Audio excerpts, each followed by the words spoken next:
Well, before I begin this morning, check. Is it too loud? Yeah, check. Yeah. Before I begin this morning, let me just also give you the next plans that we have. The South Church launch is almost on the final stages. Yesterday, me and Ram had the final discussion, and we will be launching by the end of July the second branch of Neon Family Church. That's somewhere at the HSR layout, which is a South Bangalore. Not excited? Yeah. And that's the branch 2 that's going to, it'll be exactly like the way you're enjoying services here, which means the way the ambience, the way, because we have a branding team, and our branding team is very particular that we ensure that the branding is maintained. Like going to KFC, at any KFC, you'll get the same stuff, correct? So any NFC, you should get the same stuff. No? Okay, so we'll work on the interiors, we'll get everything going. Ram and Anusha is going to head that. So continue to pray that we'll have the wisdom to close the deal, sign the contracts, and ensure that we start getting that. There's a team that has been working with him on this, and appreciate that. Okay, are you excited, Kudulu Cell? Yeah, not excited? All the Kudulu Cell, can you say something? Hi, wow, something? Yeah. Okay, you're going from a cell to become a church. We casted a vision of having 4 different churches about 1.5 years back. We are a 3-year-old church. When I casted that vision, some of my leaders had asked me, where in East are you going to plant? Because we have a vision to plant a church in East. But that vision is now coming into pass. Okay, very soon we're going to have a man and a woman who's going to get married, and they're going to move to Hoskote. And that is the place where we're going to start the first breakout of the Eastern Territory. Are you excited? Hoskote cell is also on the launch.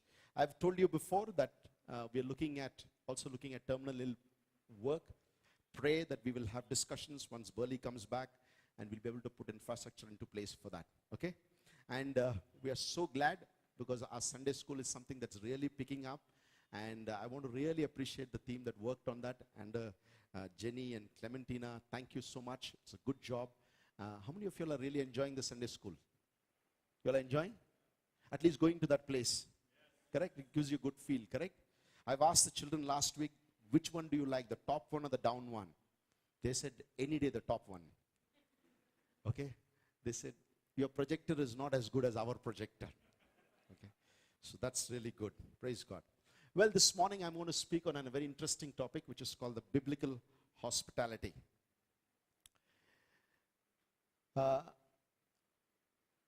When we had the first set of team, when we formed the small core team that met in my house, and we were deciding on what road should we as a church move towards. It was about 4 or 5 of us, the first set of team that met. We had decided, we more or less knew that we wanted to go in the direction of planting a church. But in 2015, when we sat down and we were rattling out, what is the direction of the church that it has to go? What is it that has to be the centerpiece of the church that we are launching into? And one of the things that came across very strongly for us as a team of leaders is that we need to ensure family remains a center of everything that we do. Ensure that we have to. And therefore we decided, sitting in that small room, that everything that we do will be done with excellence. Okay? And one of the way the Bible expects you to show excellence is in the tool or the word which is called hospitality. Okay? One of the ways it expects you to show excellence. It doesn't ask you to preach well or teach well or lead well, but the least it expects you to have a spirit of hospitality. The way you treat people in church is very important. Okay? And therefore, if you see, there is a lot of hard work that goes in to start this church in the morning. There's a team that works on Saturday evening. There's a team that works on Sunday morning. There's a team that comes and inspects the service, the ambience of this place. There's a team, and finally, I myself walk into every restroom to ensure that the people who use it are in the spick and span. It's well maintained for them. Hospitality is very much the heart of God's heartbeat. It's very much. I can say that God began in the Garden of Eden. He didn't give us a dirty, shabby, garbage dump. He's given us a clean place, and He expected us to maintain it to the level that He has given it. Okay? I know there is a garden story that it talks about a lot of things, and many of us think that we are going back to the garden. Many of us think that we are going back to heaven, and going back to heaven for many of us means we're going to worship God 24/7. For me, that is the most boring thing to do 365 days, 24/7, just keep worshiping God. If that is heaven, it's a very boring thing. I like worship, but I don't want to do it 24/7. I like music, but I don't want to do 24/7. And I'm sure each one of you, some of you, you like food, but you don't want to keep eating it 24/7. Am I right? We like food, but we don't eat it 24/7. But the garden's primary purpose in the Genesis was, the first job that was entrusted to Adam was God gave him an offer letter, and the offer letter said, work. You are now employed. And God actually entrusted him. Even before marriage, or even before Eve, the first thing men, young men and women, God asks you is to find a job. Are you with me, guys? Just because you become a 25, don't say I have to get married. No. You need to have a job. And the first responsibility entrusted to Adam was to work. God actually gave him professional excellence in maintaining what God has entrusted to him in the Garden of Eden. Therefore, professional life plays a very important role. And I often go back to this verse in the Bible. People who do not know the Old Testament, people who've never read about Jesus, when they heard Jesus, the first reference that they have made in the Gospel of Mark is, isn't he a carpenter's son? Isn't he a guy whose shop we would go often to pick up furniture from? It's like this. When you meet somebody from an IBM, oh, you're an IBMer. Great, I know what IBM is. The first point of reference that most of the Gentiles, the Samaritans, or the people who do not know Jesus made was to their point of professional life. And to Jesus they said, isn't he the carpenter's son? Isn't he the guy whose shop we visited? You can visit many shops, but the most important thing that touches you is the hospitality of that shop. Don't you think so? You've gone to many restaurants. The first important thing that really touches you is your hospitality. The way they have received you, the way they've spoken to you, the way they've communicated to you really leaves an impact. Even if the food is bad, you can overlook it, but if the hospitality is bad, you just don't like it. Correct? And I work for a billionaire, and this is what he would always say. He would always push us to excel. And one of the things he told me, he said like that, if you walk into a company or an organization and you want something, you don't have to worry whose responsibility is it in that company. You can call any employee of that company and tell him, I want this, that employee will get it for you. That is an excellent hospitality company. In a sense, if I walk into Taj and I need somebody to get me some scissors to cut the airline tag on my bag, I don't have to find out whose responsibility is it in the charter of duties. I can call any Taj employee. He could be a steward, he could be a receptionist, he could be a deputy manager, he could be the CEO. I can call him and say, I want scissors, and scissors will come to me. The CEO will not tell me, hey, I'm CEO, don't call me for scissors, call number 8 and get the housekeeping. That's not a healthy organization. So when you walk into Neon Family Church, the core competency is hospitality. We're pushing towards having hospitality. You need something, anybody in this family will reach out to you. Are you with me? Okay? And hospitality played a very, very important role. Let me just take you. In ancient Israel, hospitality was not merely a question of good manners, but it was a moral institution which grew out of a harsh desert and nomadic life led by people of Israel. Okay? It was not just good manners. Hospitality doesn't mean good morning, sir, good morning, madam, good morning, Ashok. That's good manners. But hospitality was a moral institution for the nation of Israel. It was really a law for the nation of Israel. And how did they get to it? Often God told them like this: you were slaves in Israel, in Egypt. Ensure that you don't behave the same way after you have met me. Hallelujah. You were slaves. Your past life had certain behavior pattern. But when you have encountered me, I have redeemed you, I have set you free. You don't behave like slaves, neither do you treat slaves like the way you were treated in the nation of Egypt. Treat them well. Are you with me? It was a moral institution and very, very played an important role in the lives of ancient Israel. Biblical custom of welcoming a weary traveler and of receiving the stranger was center of many virtues of Jewish culture. So much so, if you had a house at the entrance of the city, which means the main gate of the city from where travelers would pass through, if you had a house, before the nautical twilight, that is 40 minutes before sunset, you are actually supposed to go out and look if there are any travelers who do not have accommodation that night, food that night, and you are supposed to talk to them and say, guys, you don't have accommodation, you don't have food, come, stay with me. Thank God, they didn't have to ask for Aadhaar card those days, or PAN card, okay, or voter ID. None of those identities were there. They just had to see somebody sitting at the city square, loitering around, didn't know where to go. You were supposed to approach them and tell them, tonight, my house is an open house.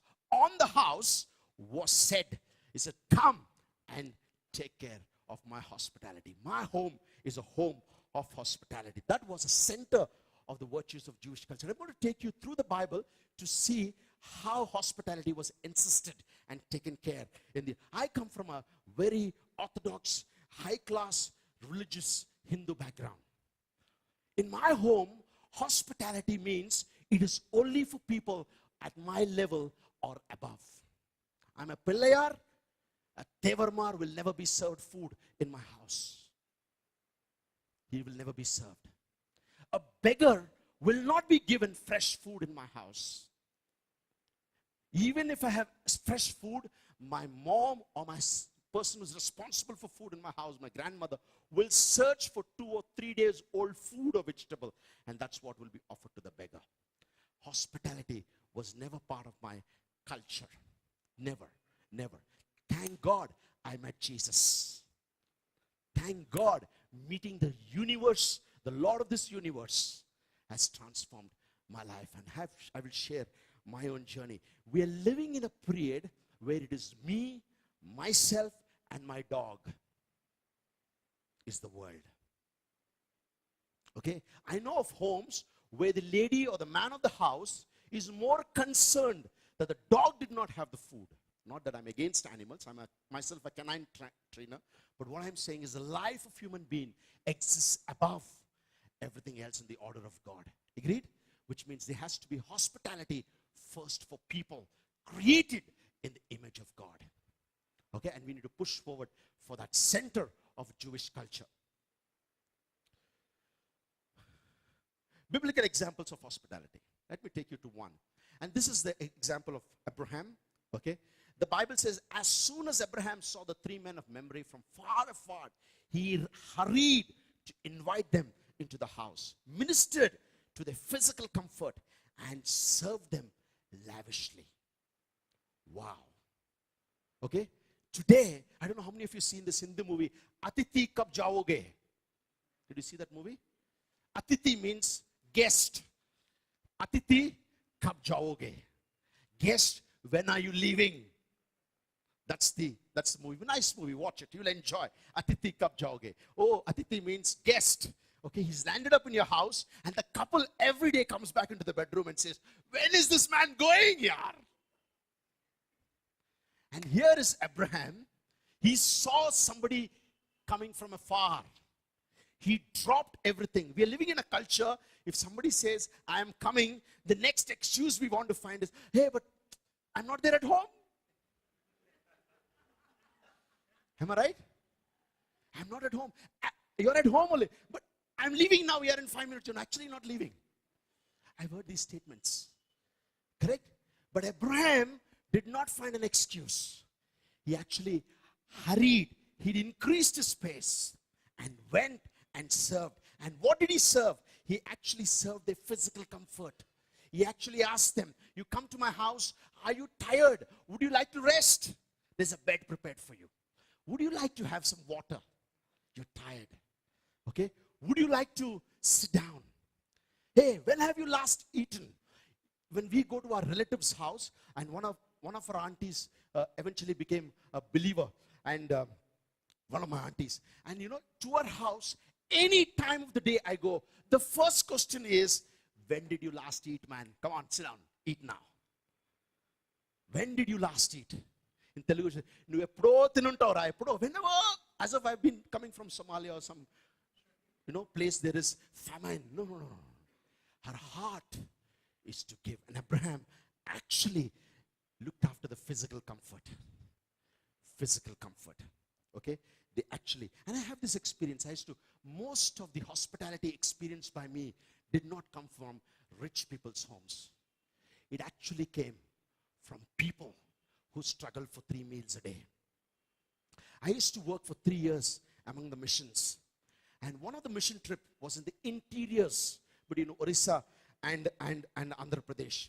I remember to reach to this missionary place, to this mission place, you would leave early morning at 4 o'clock by bus. It's a 4-hour journey, and you reach this place about 8:30, 8:15, you would reach. And from there, you have to do a walk of 1.5 hours. And when you finish that walk, there's a huge river, and you have these round boats made out of thatch. 3 of us would have to sit down and row it across to cross this river. It would 3 hours it would take for us to cross the river. And then there would be a 1.5 hour jungle run or a trek. And then you hit this village in the interiors. Can you imagine leaving home at 4 o'clock, and you would be reaching there at about 1:30 in the afternoon. And there is this family waiting to receive us. And I remember the first experience I had in this village was, there was this couple standing there with towels. When we came, they just put it, washed our face, washed our feet. We were so embarrassed, but they just wanted to ensure that we are physically comfort. And some of them said, sir, you lie down, we'll massage you like you have a long trek. We are used to walking all this, you are not. And some of them had a full body massage. You don't have to go to Thailand, come on a mission trip, I will give you a good massage trip. They looked at physical comfort. Okay, not because we wanted, we demanded it. It came out of physical comfort. And they actually served lavishly. In that particular village, eating a chicken or a goat was an annual affair. In that particular tribe, it was an annual affair. But just because we have come, they don't mind cutting their annual affair and making it everyday affair as long as you are there. You getting what I'm trying to say? They actually served lavishly to the people of God. I'm not saying that when you come and you do it, I know when the pastor is coming, you serve lavishly. That is not recommended. Don't do that. Okay? The problem is he'll become like Eli the priest. He can't move and he'll fall and he'll die. Fattened. Don't do that to your leaders. You have to serve lavishly with your heart.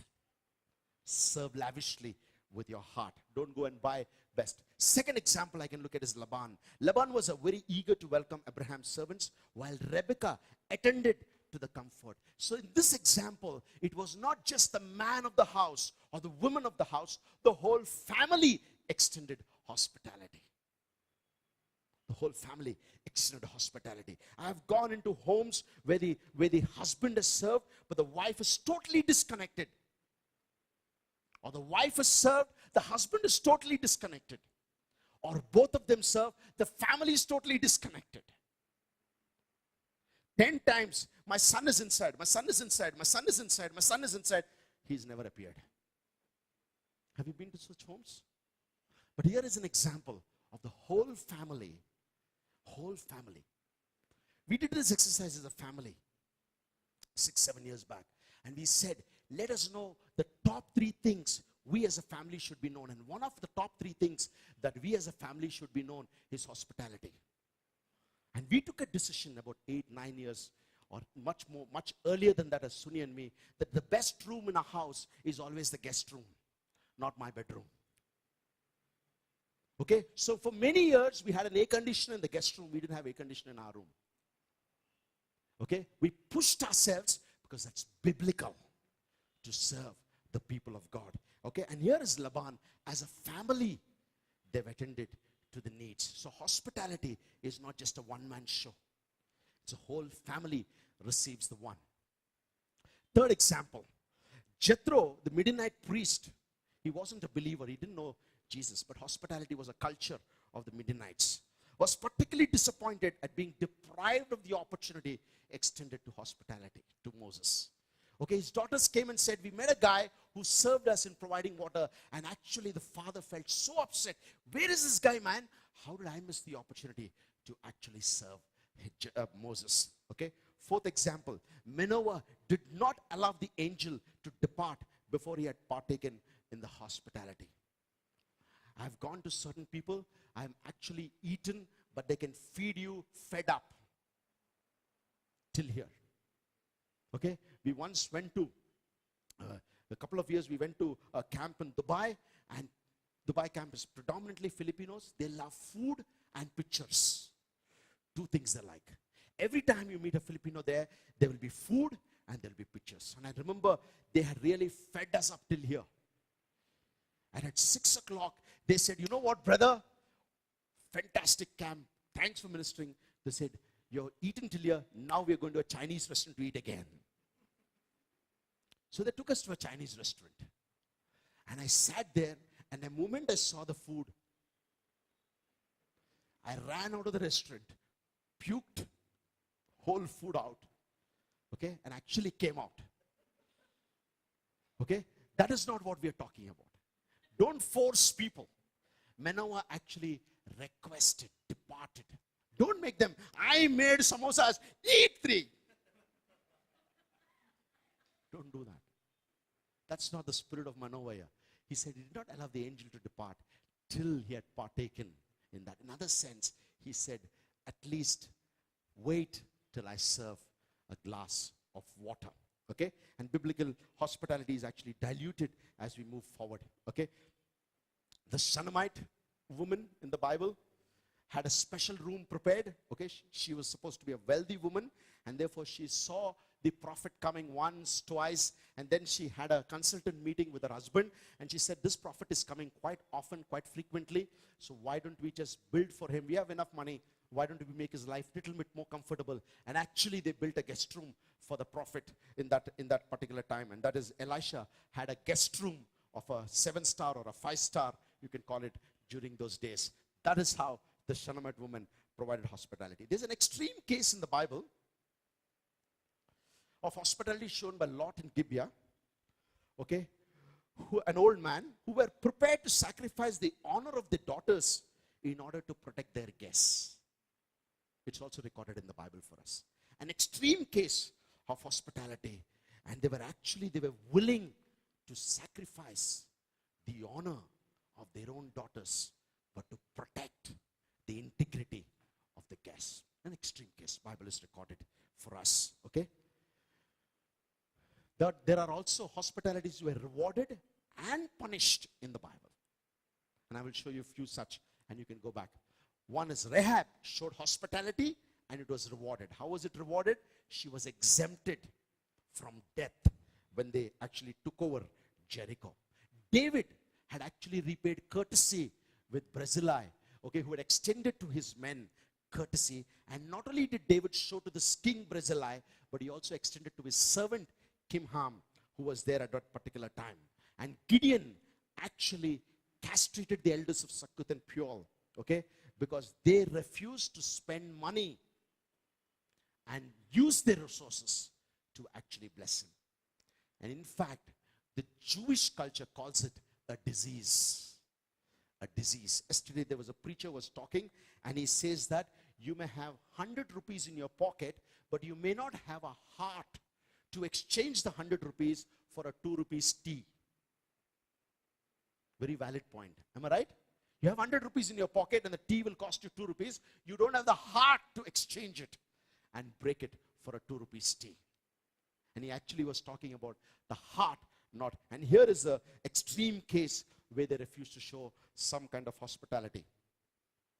The men of Israel waged war against the Benjamite for the breach of Jewish hospitality to the strangers. And actually the tribe of Benjamin got wiped out that particular day. It's there in Judges 19 and 20, you can read. Nabal's death was seen as a punishment for having failed to offer hospitality to David's men. Okay? In fact, his wife was a very wise woman. She actually went and said, my husband is a fool.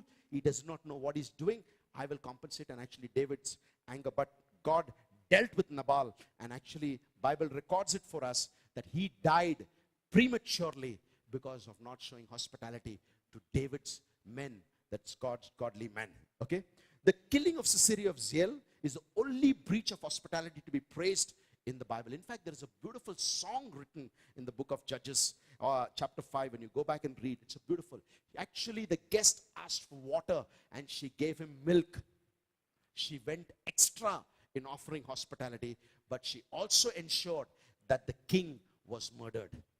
She actually takes a tent peg and puts it down his head. And it's actually commended in the Bible because her hospitality method used was to serve well. But actually, I think this is where some of the old sayings which spring up. The bakri ko achhi tarah khilate hain before they kill it. That's exactly what this lady, she gave him more hospitality, took care, but actually butchered him. And what she did stands justifiable. You can run through, I can take you so many passages in the Bible. Hospitality is a very theme of God. But this is what Job says in Job 31. Interesting. If the men of my household have never said, who has not had a fill of Job's meat? But no stranger had to spend the night in the street of my door. And in the street, for my door was always open to the traveler. Two things Job says in his justification before God. And these two things are very important. Two things he says. One, he says, my dining table was always available. In other sense, he says, every person who knew me passed through my dining table. Isn't it amazing? Every person that I knew passed through my dining table. What a confidence way of justifying. Has actually eaten with me on my dining table. Second thing he says is, my home has been an open home. And he says, you can ask any person in my household, you can take justification that my house, that's what Job is saying, has been an open dining table and it's been an open door. So much so, he says, I have left certain doors that remain unshut through the night. That means a traveler could walk in any time of the night and enjoy the hospitality that I have got. And the food on my table was always beautiful. Okay? We use this principle. Everyone who's part of our church, at some stage or the other, passes through my dining table. We ensure that we have a meal together. At the end of the meal, it's your choice whether you want to be with us or not. But we'll ensure that we serve you. We ensure that we give you a meal or a dining table. Okay? We follow this as a religious practice. Okay, as a practice that we are so. This comes from the heart of the Job's life, which is very, very important. He says, my home has been, can you just go back? Yeah, has been a home which is a dining table and an open home. Look to your neighbor and say, hey, how nice is Job's house? Okay? Now tell to the other neighbor, I am planning to make my house like that. The kingdom of God, my friends, is not about theology. If you've not known it, then you are mistaken. All that Jesus did is two things. Word of God, and the next thing that Jesus did is food. Word and food go together. I stand at the door and I knock. You open, I will not come and teach you the New Testament. What did he say? You open, we will have pizza together. Domino's pizza. Am I right? I stand at the door. When the disciples were frustrated and they went out fishing and they came back. He didn't say, betrayed me. You fellows didn't study the Bible properly. Come here, sit down. I will teach you Bible study. He didn't say that. Come, guys. Kappa and mean curry. That's why I feel God is a Malayali. Okay? Early morning. Fish. Early morning. And bread. He said, don't worry, guys, what has happened. Let's enjoy. Zacchaeus came down. He met him. Hey! They had interaction. And next thing Jesus said is, I invite myself to your house. You don't have to invite me. He called up his wife. I'm sure he called up. Zacchaeus must have called. Hey, Jesus is coming. You should have told me before. I didn't invite him. He only invited himself. Food and word go together. Food and word. Okay? You cannot preach the gospel if your house is a closed door. You cannot talk to people if your dining table is a stingy dining table. Lavishly. In a sense, there are people who come to my house and I've only served kanji. That's what we had. Perfect. The quality of food doesn't matter. The lavishness of your hospitality matters. That's what matters. Okay? And I know of homes that me and Sunny have visited. Actually, they've kept the food for themselves in the evening. They've actually served it. And I know for the evening they will not have anything. And we have come back, marveled at them. And I know that God is no man's debtor. When you serve people, He will return it back to you. Okay? And I tell people who come with the problem of debt. You know, one of the ways you can walk out of debt is to start giving to the Lord. Okay? You go to a banker, he will tell you you're in debt. Stop giving. Get your inflows into your balance sheet right. Then only you'll walk out of it. But I'm telling you, the Bible doesn't say that. If you're in debt, to walk out of debt, give. Because that's the key that unlocks you from debt, that sets you free. Because God is no man's debtor. He doesn't follow O.P. Sinhal's rules of mathematics. His rules of mathematics are totally absurd. 2 and 5 become 5,000. There is no mathematical formula to that. And the only mathematical formula for that is faith. And faith, you serve. And hospitality is a step of faith, my friends. We as a church want to excel in hospitality. That's our prayer. Dining table and open home. 3 things I want to leave to you this afternoon. How do I do hospitality? First of all, you need to cultivate a hospitable heart. You need to cultivate it. It's not going to come overnight to you. You have to cultivate it. You have to cultivate it. Cultivate is an attitude of a farmer. Farmer cultivates products. And he faithfully sows little by little, waters it, looks after it, and he will find a huge harvest that will open up. You need to cultivate the habit of hospitality. And this is what the Bible says. As we consider the scriptural passages, let me just put a paraphrase for you. As we consider the scriptural passages that challenge us to practice hospitality, most of us can recall a time when we tried to extend friendship and we met with rejection.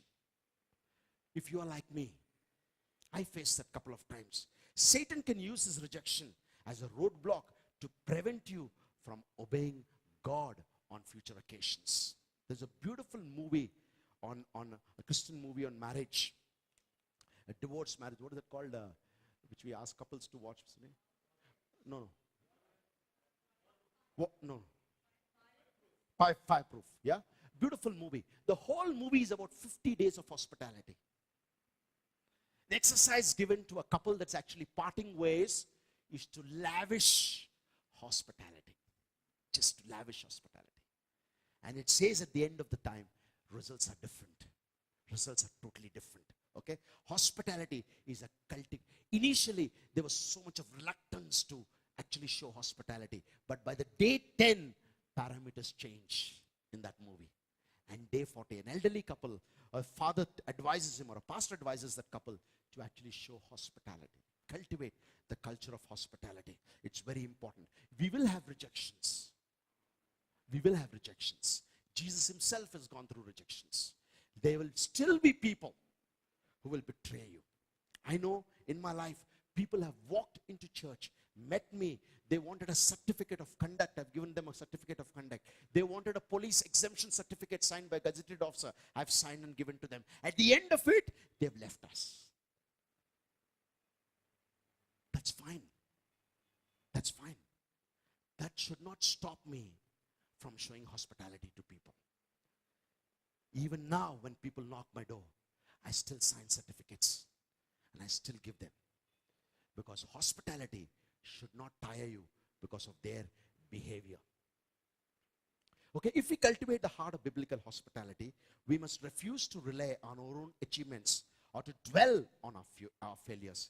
We must lay aside our past rejections, grudges. Instead, we must seek to climb the hospitality mountain. We must seek to climb. The work isn't easy, but it's worth it. The ascent begins, and developing a proper climbing strategies. Here are some of the strategies that I can roll out for you. How do I begin? Here are some of them. First, collect a simple file. Inexpensive recipes, desserts, or meals. I know some of the bachelors have invited us to their homes. A simple meal. Just dal, chawal. Some of the dishes are just only one dish he's got. That is a dish that he will cook. That is a dish that he will serve. That is a dish they will actually eat, but that they put it before us. That's fine. But I've actually developed an attitude to serve. Okay? Make a list of people who would be encouraged to receive your hospitality. Make a list. There's so many people in this church. There's so many bachelors. I come from a setup when I would come to the church on a Sunday morning. I would come early morning at about 5 o'clock those days in 1990. And then we used to have Sunday school. And we had a lot of work.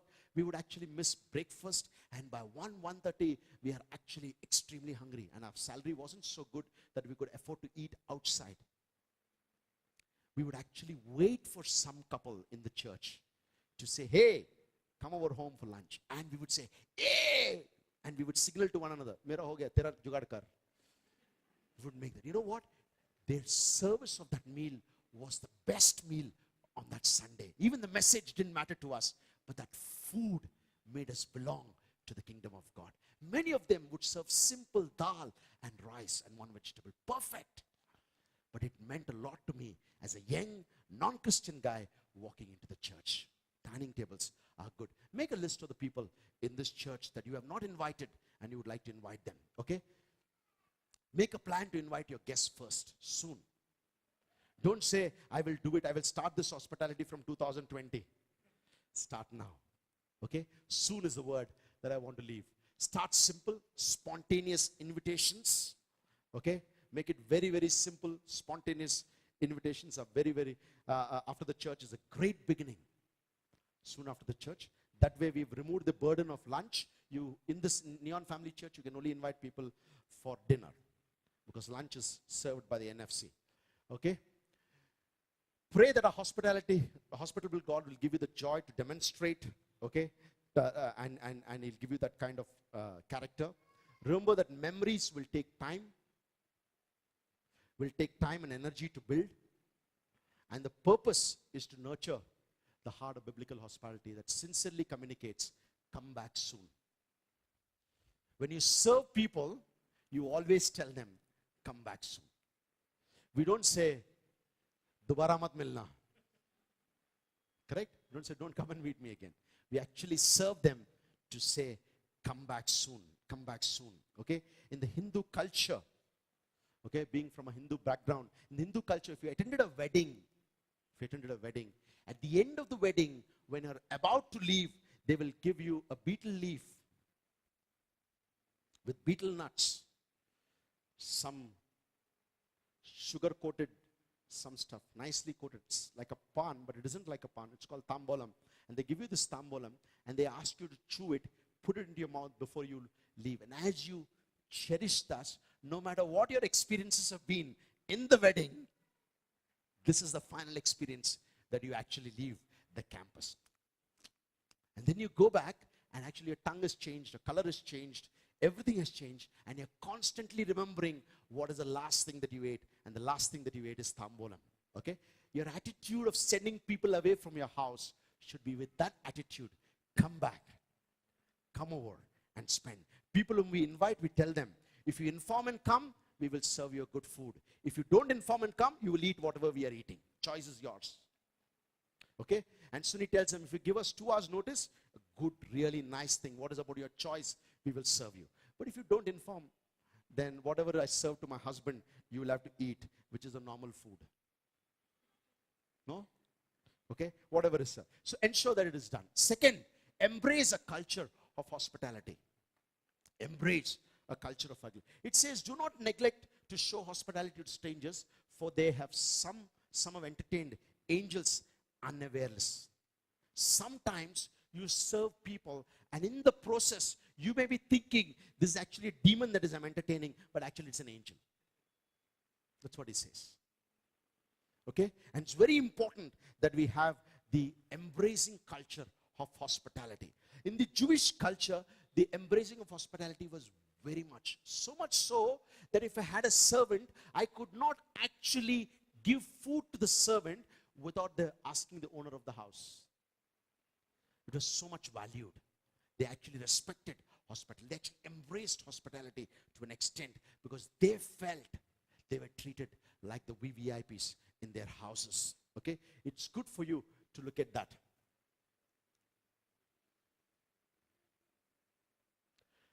Okay, it's an unfamiliar terrain. He also said to the people, this is what Jesus said. He also said to the man who had invited him, when you have dinner or banquet, do not invite your friends or your brothers or your relatives or your rich neighbors, lest they also should invite you in return and you would be repaid. But when you give a feast, invite the poor, the crippled, the lame, the blind, and you will be blessed, because they cannot repay you, for you will be repaid at the resurrection of the just. Some of your payments will come on the final day. Okay? That's what the Luke chapter 14 verse says. What is the keynote? The keynote is this: expect nothing in return. Expect nothing in return when you serve. Jewish culture had 3 things to do when they had embraced the culture of hospitality. First thing is, they had to speak their hospitality. They could not say, "Tu bhuka hai to puchna, main pani dega tere ko." That's not it. Correct? We have a saying in our culture. Okay? The mother also gives milk only to a crying baby. We have this saying in our culture. Correct? But that's not Jewish culture. Jewish culture was, you need to speak. You have to speak your hospitality. Hey, how are you going out of church? Can I drop you? I've got my car. I can drop you. I'm going that side. Hey, what are you doing this Saturday? I'm free. Can you join me over for a meal? Speak your hospitality. It is not a silent code. You have to speak. What are you doing? Hey, I'm planning to cook something special this Sunday. Would you like to taste? Can I get that for you this Sunday? You speak your hospitality. Okay? It is not that I've gone into homes and they say, chai chahiye to puchna. You don't ask. You have to speak whether you want to have tea, coffee. And don't complicate in your speaking that they gets confused. Don't ask the guest who's coming, do you want a tea, green tea, brun tea, yellow tea, brent tea? Which tea? Tell me now.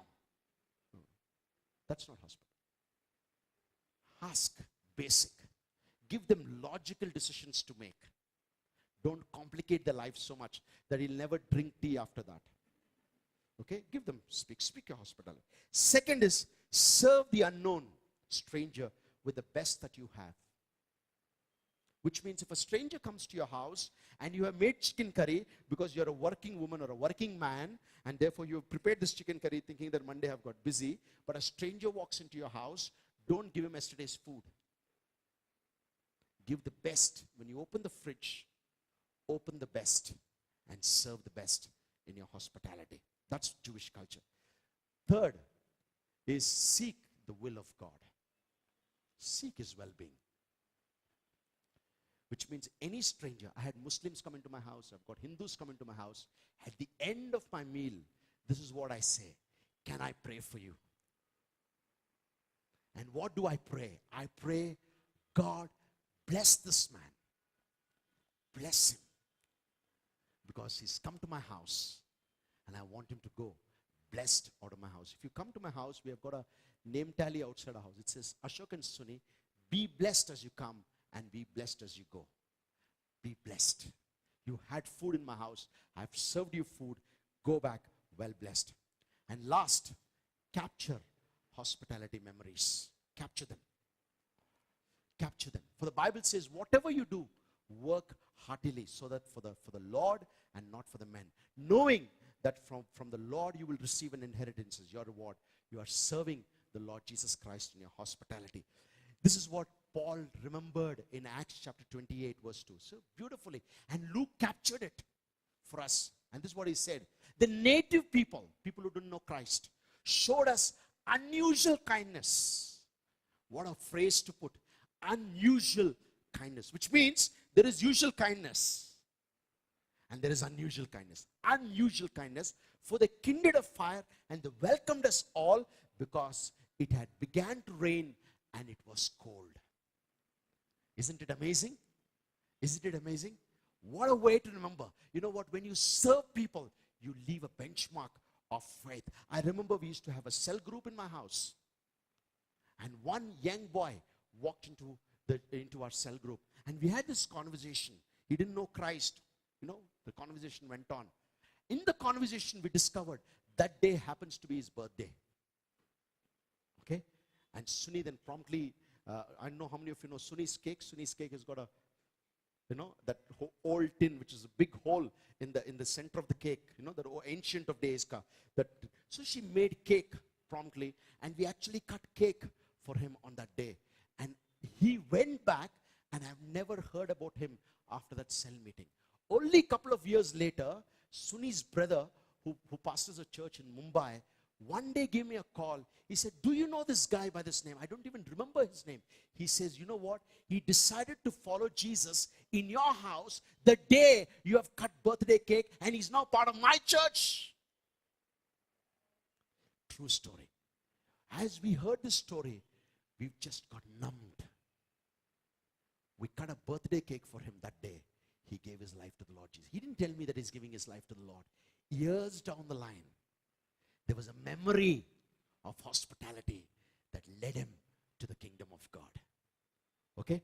It's amazing that when you serve, show unusual kindness. Show unusual kindness. Therefore, our hospitality team in the church are constantly rigored to ensure that the restrooms are well maintained. The kitchen is well maintained. Food is well served. The church is kept well, because we grill it, because you are important. You are the VIPs of the living God. And we want to serve you and serve you and serve you. We have about 16 ministries in the church. But the minimum ministry that ministry that people minimum register for is the hospitality ministry. Because that involves staying back after the service is done and cleaning the restrooms. And I've seen some of my cell leaders folding their sleeves and doing that. I've seen some of my elders in the church doing that, and along with my young people who do that. And they do that faithfully. And when it is done, it's inspected to ensure that there is no spot for the next guy. Because we do it wholeheartedly as for the Lord. Okay, that's the culture. The keynote is this. Hospitality is eternal. Match your heart with the eternity in hospitality. We are all used to standing in queues. But when we get to heaven, there are no queues. Because Jesus excels in hospitality. I do not know what method he's going to use. Because for 6 million people, they didn't have to stand in queues to supply food when Lord led them out of the Egypt. Nobody stood in queue. You think they stood in queue? Absolutely no. There were no queue systems. But everybody was served a la carte meal on the table. That's what heaven is going to be. And I'm sure he's got a hospitality formula with him. You don't have to stand in the queue with a plate for your lunch, dinner. Imagine how many people are going to be in heaven. If all of them are standing in queue, you'll get to eat your breakfast only with a third day lunch or dinner. Am I right? Because there'll be second serving, third serving, fourth serving also in between. It's not going to happen. Okay? Carry the heart. Match the way you serve people to the great degree. Okay? Move towards heavenward in hospitality. If a job is entrusted to you, at least try to be there 15 minutes ahead so that you make the life of the people a little comfortable. So the guy who's entrusted you is a job is not under tension. And then you don't come and fidget in the last minute and disrupt the system that is built in. So punctuality is heavenward. For us, 10:30, whether you are there or not there, 10:30 service will start. Okay? And being on time is a principle of hospitality. Okay? It's a principle of hospitality. I will never go to my admiral's house a minute late. Every time Admiral has called me, I've gone 10 minutes ahead and stood outside his house waiting for the clock to strike. It has never happened that the invitation card says 1900 hours and I've pressed his bell at 1901. Never. I'm so careful. If that is the honor that I give for the kings of the earth, how much should I give the honor for the Lord of this universe? Ensure your hospitality is moving towards heavenward, which means you're growing better from what you have done. I thank God today we had the baton handing over. They've done their job well, and we are handing it over to somebody better. And I often say this, my successor will do better than what I have done. And I'm excited to see him do better. And that's the value system of hospitality. Okay, third, we make progress. We make progress in your next approaches. We make progresses. Okay, you can go back and read 2 Kings and you will understand what I'm talking about. Okay, you make progress as you move little by little. Don't start today and say that I'm going to host the whole church today for dinner. Don't do that. Take it step by step. Move little by little and ensure that you're moving towards it. Now, as I conclude, let me just set certain things that you should very clearly. Hospitality does not involve finances. Does not involve finances. You don't give money to somebody and say that is hospitality. No. Okay? Because the Bible says the root of all evil is money. If somebody is in need in the church, please ask that person to either meet me or meet the respective cell leaders or meet Ram, one of us. We will address the issue. We want to know the whole thing because we serve people when you put all the cards before us in certain issues. We don't want you to be cheated. And therefore in this church, we don't take money, we don't borrow money, we don't ask money among our people as a family. If there's a requirement, we support. But it comes through a system of accountability, which is either through Ram or me or Penmi or Deepak. You can contact one of us. We will help you to tide over the difficulty. But it has to be under the principle of accountability. Because Paul says in Romans chapter 13 verse 8, let no debt remain outstanding except one debt. He says the debt of loving one another. Only one debt he asks you to remain outstanding. What is the debt? To love one another. That's the only debt he asks you to keep it outstanding, which means don't settle that debt fully.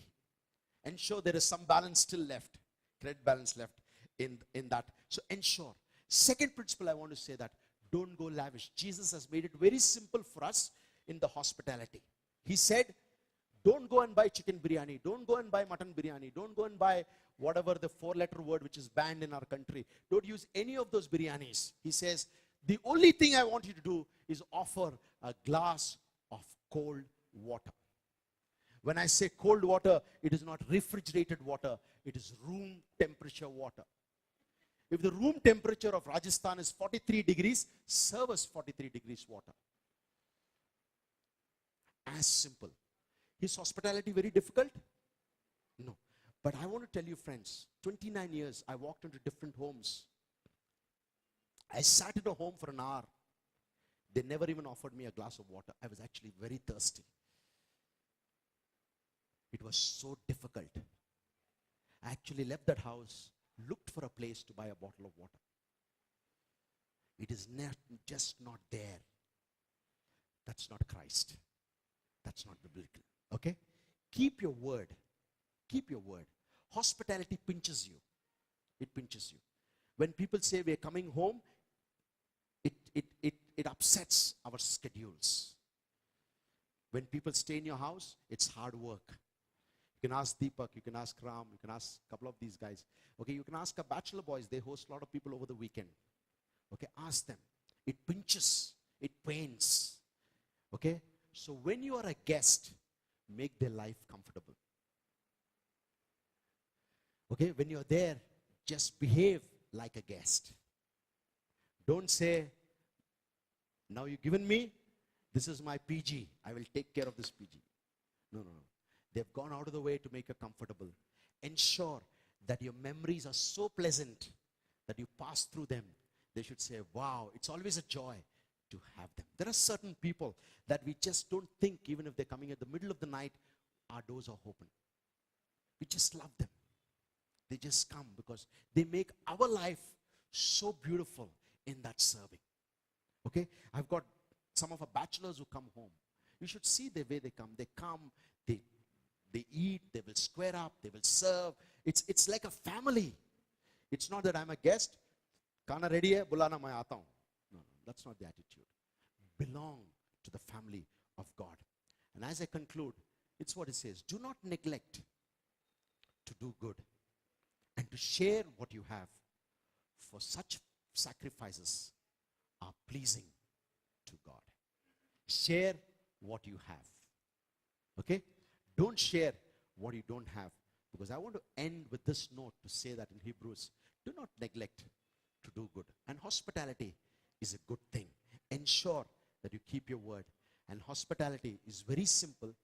That the minimum that you can do today, talk to somebody and say, come to my house, I will give you a glass of cold water. That's fine.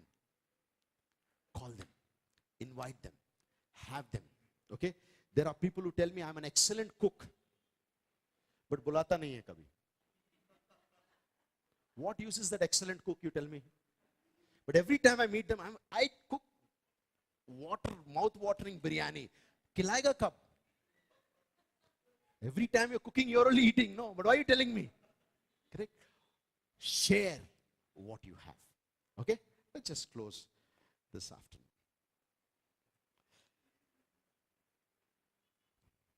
Father, we thank you. We thank you for this word of biblical hospitality.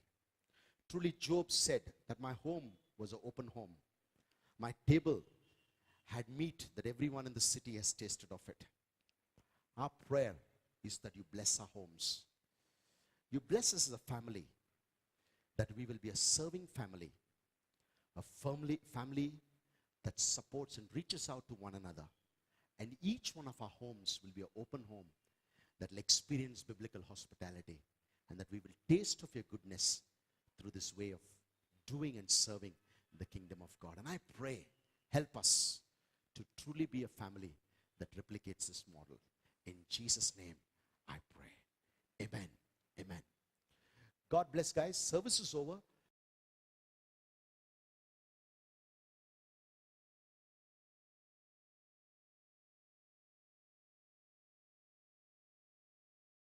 You